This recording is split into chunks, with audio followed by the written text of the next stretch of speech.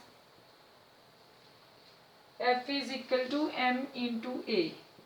मास के m acceleration के क्या होते थे, एक्सेलरेशन क्या होती है, change in velocity upon time taken. Velocity के क्या होते हैं, L t raise to power -1 upon में t, L t raise to power -2। तो यहाँ पे क्या आएंगे, L t raise to power -2। तो यहाँ पे आएगा ml t raise to power -2। तो यहाँ पे m raise to power 1 force के ml t raise to power -2 है आपके पास। देन आपके पास r के l स्क्वायर, मास के लिए m, मास का अगेन m तो m स्क्वायर, तो 1 - 2 -1 l raise to power 3 t raise to power -2। Clear है, these are the dimensions for g। Clear है आपको, m raise to power -1 l cube t raise to power -2। एक बार confirm कर लो आप कि आपके पास जो इसके डिमेंशंस हैं वेदर दे आर करेक्ट और नॉट। ठीक है, चेक कर लेना एक बार कि डिमेंशंस आपके सही हैं या गलत हैं। ओके, नेक्स्ट आपके पास आता है इसी में इसकी प्रॉपर्टीज। हमारे पास जो इसी को आप क्या बोलते हो, इसको आप बोलते हो यूनिवर्सल लॉ ऑफ ग्रेविटेशन। क्या बोलते हो इसको, universal law of gravitation. Clear है, नेक्स्ट देखिए, अब इसकी कुछ प्रॉपर्टीज हैं। जो ये लॉ है हमारे पास, इसकी कुछ प्रॉपर्टीज हैं। इसको हम न्यूटन लॉ ऑफ ग्रेविटेशन बोलते हैं, बट ऐसा नहीं है कि न्यूटन ने ये टोटली हमें दिया था। उससे पहले भी लोग इन्वेंशन कर रहे थे।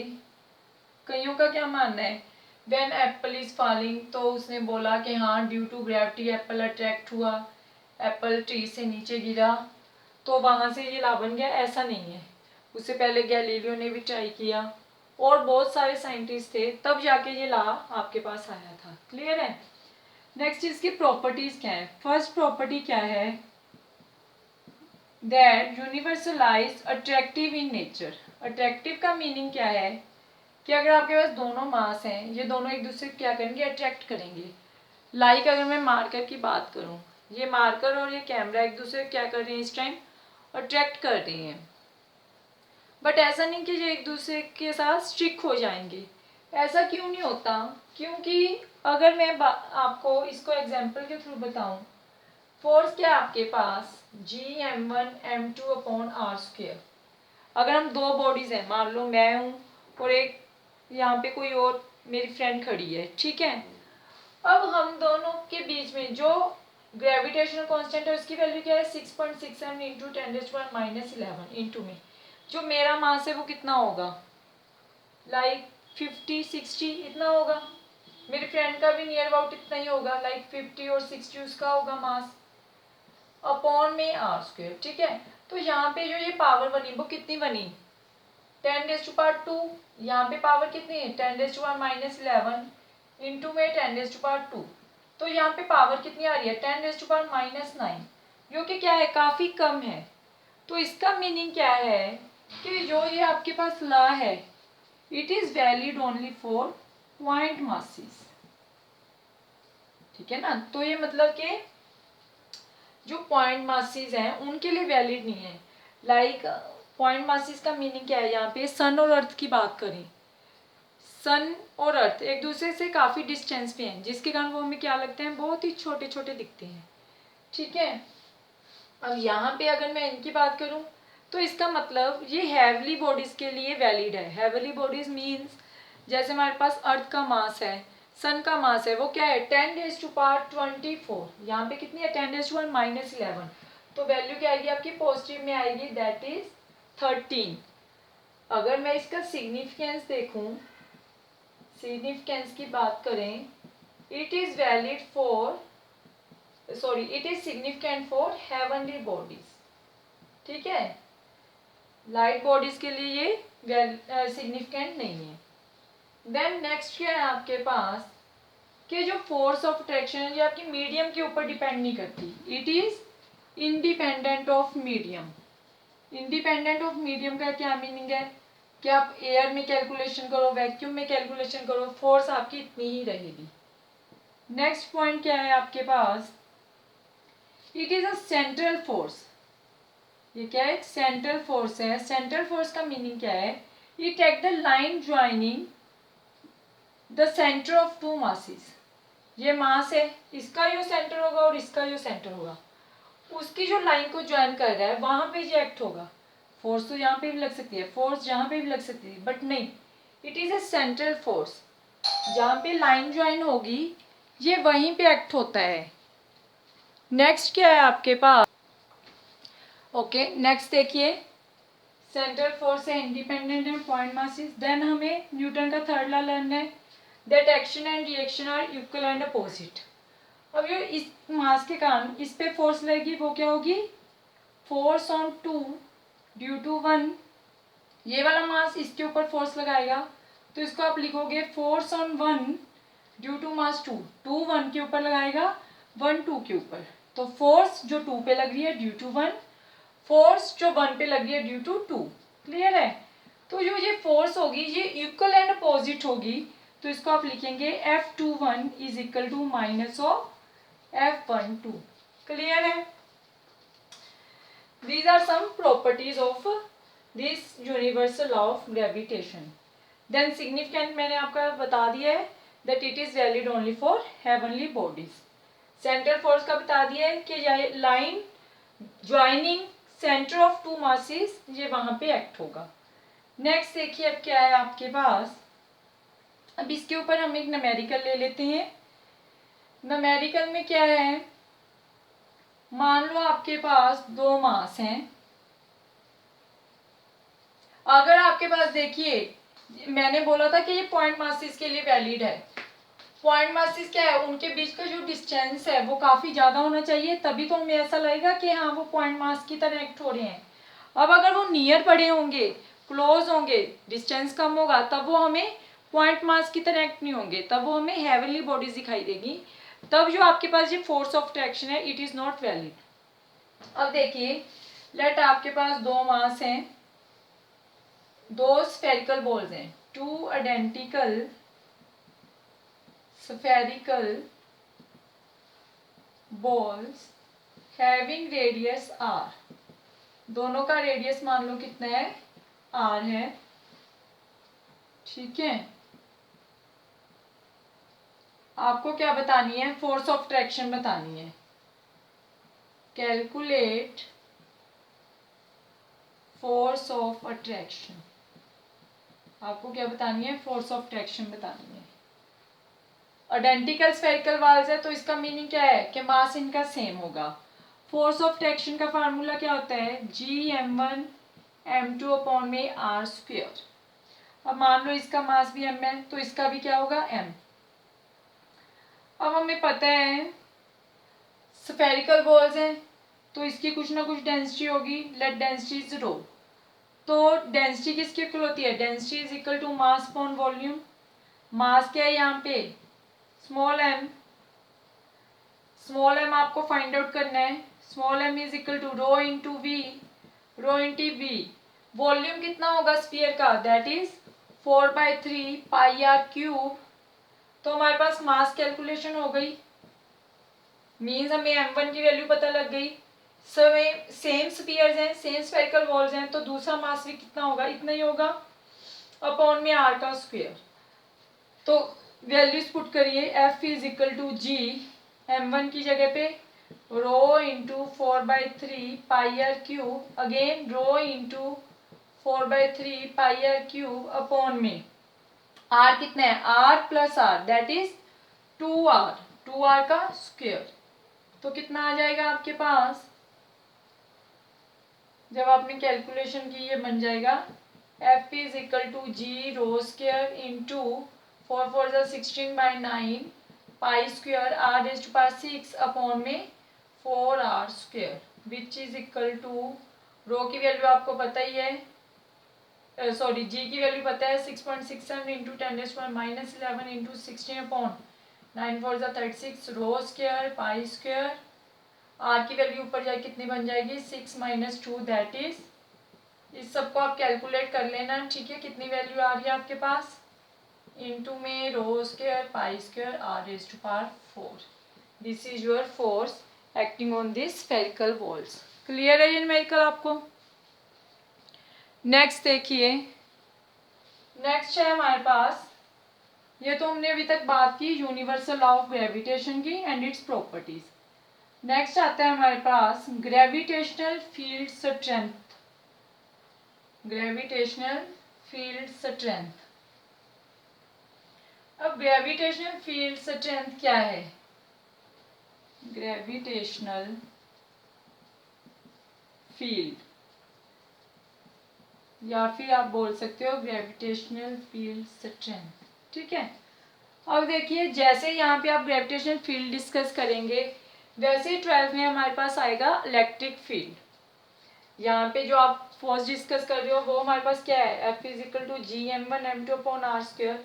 वहाँ पे जो आपका 12th में फर्स्ट चैप्टर है वहाँ पे इलेक्ट्रोस्टैटिक चार्जेस के ऊपर आएगा। यहाँ पे अट्रैक्टिव है, चार्ज क्या करते हैं, अगर लाइक हैं सेम टाइम के चार्ज हैं तो क्या करेंगे, रिपेल करेंगे, अगर अनलाइक है अपोजिट चार्ज हैं तो क्या करेंगे, अट्रैक्ट करेंगे। वहाँ पे जो फोर्स बनेगी इलेक्ट्रोस्टैटिक के केस में वो बनेगी K(Q1 Q2 upon r square. मास की जगह पे यहाँ पे क्या आएंगे, चार्ज आएंगे। यहाँ पे ग्रेविटेशनल कांस्टेंट है, यहाँ पे क्या है हमारे पास, जो इसकी वैल्यू होती है के भी एक कांस्टेंट है, इसकी वैल्यू आएगी 9 × 10⁻9, ठीक है। यूनिट्स जहाँ पे वहाँ पे किलोग्राम स्क्वायर था, यहाँ पे इसके कारण क्या बन जाएंगे, न्यूटन मीटर स्क्वायर पर कूलम स्क्वायर, चार्ज के लिए कूलम यूज होता है। अब देखिए ग्रेविटेशनल फील्ड, यहाँ पे जैसे आप ग्रेविटेशनल फील्ड डिस्कस करेंगे वहाँ पे हम डिस्कस करेंगे इलेक्ट्रिक फील्ड। अब देखिए जो ग्रेविटेशनल फील्ड होता है ये क्या है आपके पास, ये एक तरह के इमेजिनरी फील्ड है, रियलिटी में ये एग्जिस्ट नहीं करता। इसको आप कैसे समझ सकते हो कि आपके पास छोटा सा मास है m, किसी रूम में या किसी स्पेस पे जो छोटा सा मास m आपने प्लेस कर रखे, तो ये मास क्या हुआ हमारे पास, इसने मूव करना शुरू कर दिया। मैंने क्या ऑब्जर्व किया कि इस मास ने मोशन स्टार्ट कर दिया उस साइड पे। अब ये मोशन क्यों हो रहा है, क्योंकि क्या है हमारे पास इनविजिबल है इफेक्ट, लेकिन हमें दिखाई पड़ रहा है कि हाँ ये मास ने मूवमेंट करनी स्टार्ट कर दी। तो इसका मीनिंग यही हुआ कि यहाँ पे कोई इमेजिनरी फील्ड बना हुआ है किसी और मास के कारण, जो कि इसको क्या कर रहा है, अपनी तरफ अट्रैक्ट कर रहा है। तो ग्रेविटेशन फील्ड क्या है, ये एक तरह का इमेजिनरी फील्ड है आपके पास, जिसके कारण ये मास क्या कर रहा है, मूवमेंट स्टार्ट कर रहा है। अब अगर मैं ऐसा बोलूँ कि यहाँ पे कोई कर्टन वगैरह लग रखा है और इस साइड मैंने कोई मास कैपिटल M रख रखा है, तब आप क्या बोलोगे कि हाँ अब ये ठीक है कि इन दोनों के बीच में क्या हो रही है, अट्रैक्शन हो रही है, कि ये जो मास है इसको ये वाला मास क्या कर रहा है, अट्रैक्ट कर रहा है, इसलिए इसका मोशन स्टार्ट हो गया टुवर्ड्स दैट मास। बट अगर हमारे पास यहाँ पे ये नहीं दे रखा तो इसका मीनिंग क्या है कि हमारे पास एक इमेजिनरी फील्ड एग्जिस्ट कर रहा है, जिसके कारण आपके पास ये वाला जो मास है वो क्या कर रहा है, मूवमेंट स्टार्ट कर रहा है, उसको वो इमेजिनरी फील्ड का जो मास है वो क्या कर रहा है, अपनी तरफ अट्रैक्ट कर रहा है। अब देखिए जो स्ट्रेंथ है, ये तो हो गई ग्रेविटेशनल फील्ड की बात, जो कि एक इमेजिनरी फील्ड है due to which this mass is attracted by some another mass, clear है। बट जो ग्रेविटेशनल स्ट्रेंथ की बात करूं मैं, अब देखिए जितना वो जो आपके पास इमेजिनरी फील्ड है वो इसको कितनी ज़्यादा फोर्स से अपनी तरफ अट्रैक्ट कर रहा है, that is your gravitational strength. अगर वो फोर्स ज़्यादा होगी तब ये मास ज़्यादा अट्रैक्ट होगा। अगर फोर्स कम होगी तब मास कम अट्रैक्ट होगा। तो फील्ड जो ग्रेविटेशन स्ट्रेंथ है वो क्या है, ग्रेविटेशन स्ट्रेंथ की अगर मैं बात करूँ, इसको हम ई से रिप्रेजेंट कर रहे हैं, दैट इज फोर्स एक्टिंग पर unit mass. This is your gravitational strength, कि इस यूनिट मास पे फोर्स कितनी एक्ट हो रही है, that is your gravitational strength, force acting पर यूनिट मास। अब जो ये ग्रेविटेशनल फील्ड है ये क्या है, हमारे पास एक वेक्टर क्वांटिटी है और इसकी जो डायरेक्शन है वो सेम होगी जो फोर्स की होगी। अगर फोर्स इस साइड लग रही है तो इसकी डायरेक्शन जो फील्ड स्ट्रेंथ है वो भी इस साइड होगी। क्लियर है, it is a vector quantity and its direction is same as that of g force acting on this unit mass. अब अगर मैं बोलूँ, और जो यहाँ पे जो ये मास है इसको आप क्या लिखते हो, लिमिट m टेंस टू 0। जो ये मास है ये बहुत ही स्मॉल होता है आपके पास, this is your point mass. Clear है, अदरवाइज ये अपना एक फील्ड क्रिएट कर लेगा। अगर ये हैवी होगा तो इसके कारण भी एक फील्ड क्रिएट हो जाएगा और वो जो दूसरा मास होगा वो इसकी तरफ अट्रैक्ट होने लगेगा। क्लियर है ना, तो हम क्या एज्यूम करके चल रहे हैं कि ये हमारे पास क्या है, इसका जो मास है दैट इज व्हाट निग्लिजिबल। अब अगर मैं बोलूँ कि यहाँ पे कोई मास है आपके पास, लेट 5 kg का मास है, ठीक है, और इसके ऊपर मैं बोल रही हूँ कि 20 न्यूटन की फोर्स लग रही है, तो मेरे पास जो फील्ड स्ट्रेंथ आएगी वो क्या आएगी, फोर्स एक्टिंग पर यूनिट मास, फोर्स 20 है, मास कितना है 5, तो यूनिट क्या आ जाएंगे 4 न्यूटन पर किलोग्राम। बट जो न्यूटन होता है वो किसके इक्वल होता है, किलोग्राम मीटर पर सेकेंड स्क्वायर, अपॉन में भी केजी है तो क्या बन जाएगा 4 किलोग्राम मीटर अपॉन में केजी सेकेंड स्क्वायर, किलोग्राम से किलोग्राम कैंसिल, तो 4 मीटर पर सेकेंड स्क्वायर। तो इसका मीनिंग क्या हुआ, जो हमारे पास ग्रेविटेशन स्ट्रेंथ है उसके यूनिट और एक्सेलरेशन के यूनिट तो क्या आ गए, सेम आ गए। एक्सेलरेशन क्या होती है, change in velocity upon time taken, mean हमारे पास ये जो फील्ड स्ट्रेंथ है, सॉरी जो ग्रेविटेशन स्ट्रेंथ है वो क्या बता रहा है कि ये चार्ज आपका कितनी वेलोसिटी से मूव कर रहा है। ठीक है, नेक्स्ट देखिए, अब अगर आपको इसी चीज को कैलकुलेट करना हो, ड्यू अगर आप अब ग्रेविटेशन स्ट्रेंथ देखना चाह रहे हो, ग्रेविटेशनल स्ट्रेंथ और field due to a mass m, मान लो मेरे पास यहाँ पे कोई मास है कैपिटल M, इसके कारण मैं क्या देखना चाह रही हूँ, फील्ड चेक करना चाह रही हूँ या फिर स्ट्रेंथ चेक करना चाह रही हूँ, तो मैं क्या एज्यूम कर लूंगी कि मेरे पास यहाँ पे क्या है, एक छोटा सा पॉइंट मास है m, जो कि इसको क्या करे, अपनी तरफ अट्रैक्ट कर रहा है, तो इसके ऊपर फोर्स क्या लगेगी, G अपॉन r स्क्वायर। ये मैंने इमेजिन किया है नहीं, ये एक्चुअल में मैंने इमेजिन किया है r डिस्टेंस पे, लेकिन मेरे पास जो फील्ड स्ट्रेंथ होती है वो तो क्या होता है, फोर्स एक्टिंग पर यूनिट मास।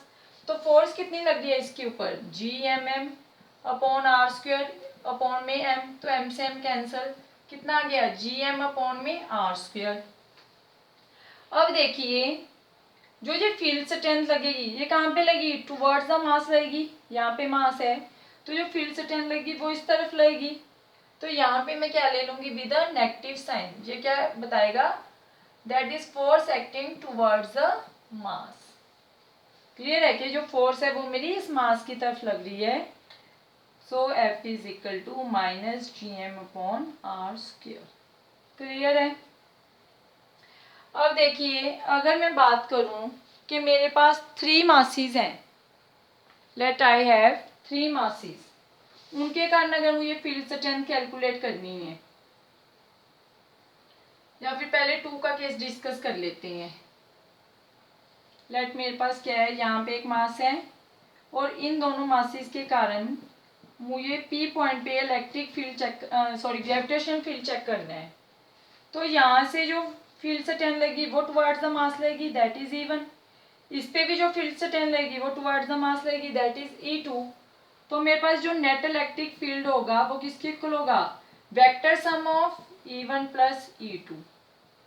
क्लियर है, इसके कारण फील्ड स्ट्रेंथ कितनी आएगी, माइनस G M1 अपॉन अगर ये डिस्टेंस आर है, ये भी आर है, अपॉन आर स्क्वेयर प्लस में भी माइनस जी m2 अपॉन में आर स्क्वेयर।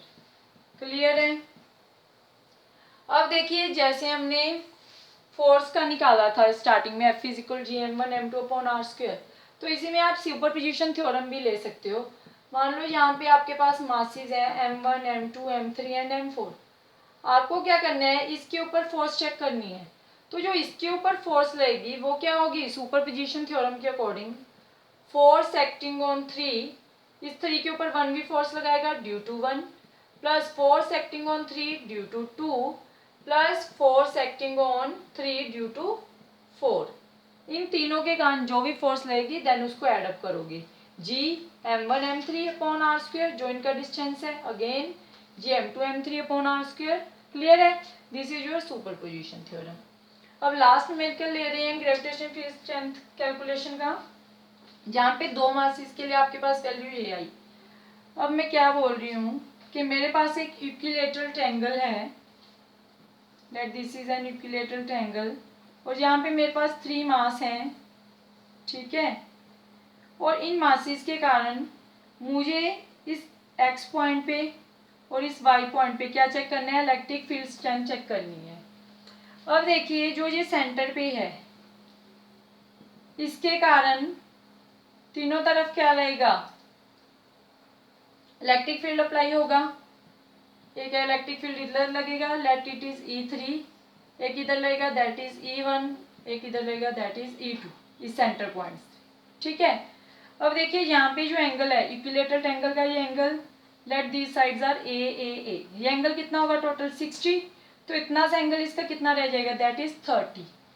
अगर मैं बात करूँ ये एंगल मेरे पास 30 हो जाएगा, ये एंगल भी 30, तो यहाँ पे जो एंगल बनेगा दैट इज 120, अगेन 120, अगेन यहाँ पे भी 120। अब ये 120 है, यहाँ से एक मैंने परपेंडिकुलर थ्रो किया, तो यहाँ से क्या होगा,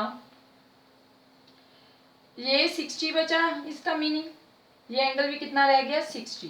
तो यहाँ पे जो कंपोनेंट आएगा दैट इज E2 के कारण पहले हम लेंगे यहाँ पे E2 cos 60, सिमिलर E1 के कारण भी जो कंपोनेंट आएगा दैट इज E1 cos 60, और इस साइड कंपोनेंट क्या आ जाएगा E2 sin 60, इस साइड भी कंपोनेंट क्या आ जाएगा E2 sin of 60।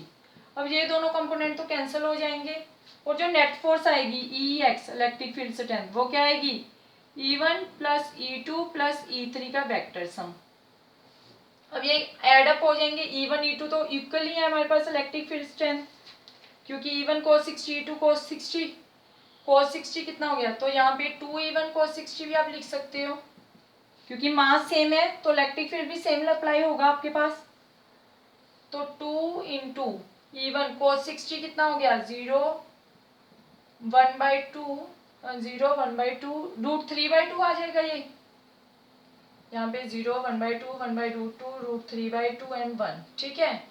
तो ये 0 30 45 60, हाँ 1/2, तो यहाँ से ये कितना बचा E1। तो नेट फोर्स जो डाउनवर्ड लग रही है यहाँ पे क्या आ गई E1, ऊपर E3 है, दोनों का मैग्नीट्यूड इक्वल है तो क्या हो गया कैंसल आउट, और जो ये E2 वाले कंपोनेंट है ये दोनों भी क्या हो जाएंगे कैंसल आउट। तो नेट फोर्स जो EX पे है, अगर आपके पास सिमेट्रिकल मासेस हैं तो ये नेट फोर्स सेंटर पे लगती है दैट इज अवर 0। क्लियर है ये कंसेप्ट के ये दोनों कैंसिल हो गए, इस साइड भी ये कैंसिल हो गए, तो नेट इलेक्ट्रिक फील्ड का हो गया 0। अब आपको सिमिलरली क्या चेक करना है, y पॉइंट के ऊपर कैलकुलेशन करनी है। अब y पॉइंट के ऊपर जब हमें कैलकुलेशन करनी है तो उसके अकॉर्डिंग क्या है, y पॉइंट पे क्या होगा, अब देखिए जो आपका ये y पॉइंट है इस पे एक फील्ड स्ट्रेंथ इस साइड लगेगा, एक इस साइड, ये अगर E2 ले रहे हो आप, दिस इज E1, तो ये दोनों कंपोनेंट क्या हो जाएंगे इसके कैंसल, EY के ऊपर जो लगेगा E1 प्लस E2, एक आपका अपवर्ड की तरफ लगेगा दैट इज E3। अब जो ये दोनों है ये तो सिमेट्रिकल है, E1 और E2 तो क्या हो जाएंगे कैंसल, तो नेट फोर्स E3 के कारण आएगी। तो हमारे पास ट्रायंगल कैसी बन रही है, ये देखिए ये आपके पास E3 है, दिस इज योर A, यहाँ पे एंगल बन रहा है आपका 60 डिग्री, तो इस साइड कंपोनेंट क्या आएगा आपके पास, हमें ये R कैलकुलेशन करनी पड़ेगी ना, R निकालना है तो क्या आएगा यहाँ पे, इस साइड जो कंपोनेंट लोगे दैट इज ए cos 60, इस साइड कंपोनेंट क्या आएगा, ए साइन ऑफ 60, ए साइन 60 क्या होता है, √3/2। तो आर की वैल्यू पता लग गई हमें। तो यहाँ पे क्या आ जाएगा, इलेक्ट्रिक फील्ड किसके इक्वल था, -GM/r² था, -GM में E3 की वहां पे भी आप वैल्यू पुट कर सकते थे। आर कितना है यहाँ पे, a √3/2 का square, which is equal to -GM/a² into में 3 ऊपर आके 4, तो कितना बना, -4/3 GM/r²। This is the net electric field, sorry net gravitation strength eight point y। Clear है, ये आपके पास ग्रेविटेशनल फील्ड हो गया। स्ट्रेंथ क्या है, फोर्स एक्टिंग पर यूनिट मास। देन हमने फर्स्ट क्या डिस्कस किया था, that is universal law of gravitation. Next में हम क्या करेंगे, calculation for gravitational potential energy. Thank you, watch this video very carefully.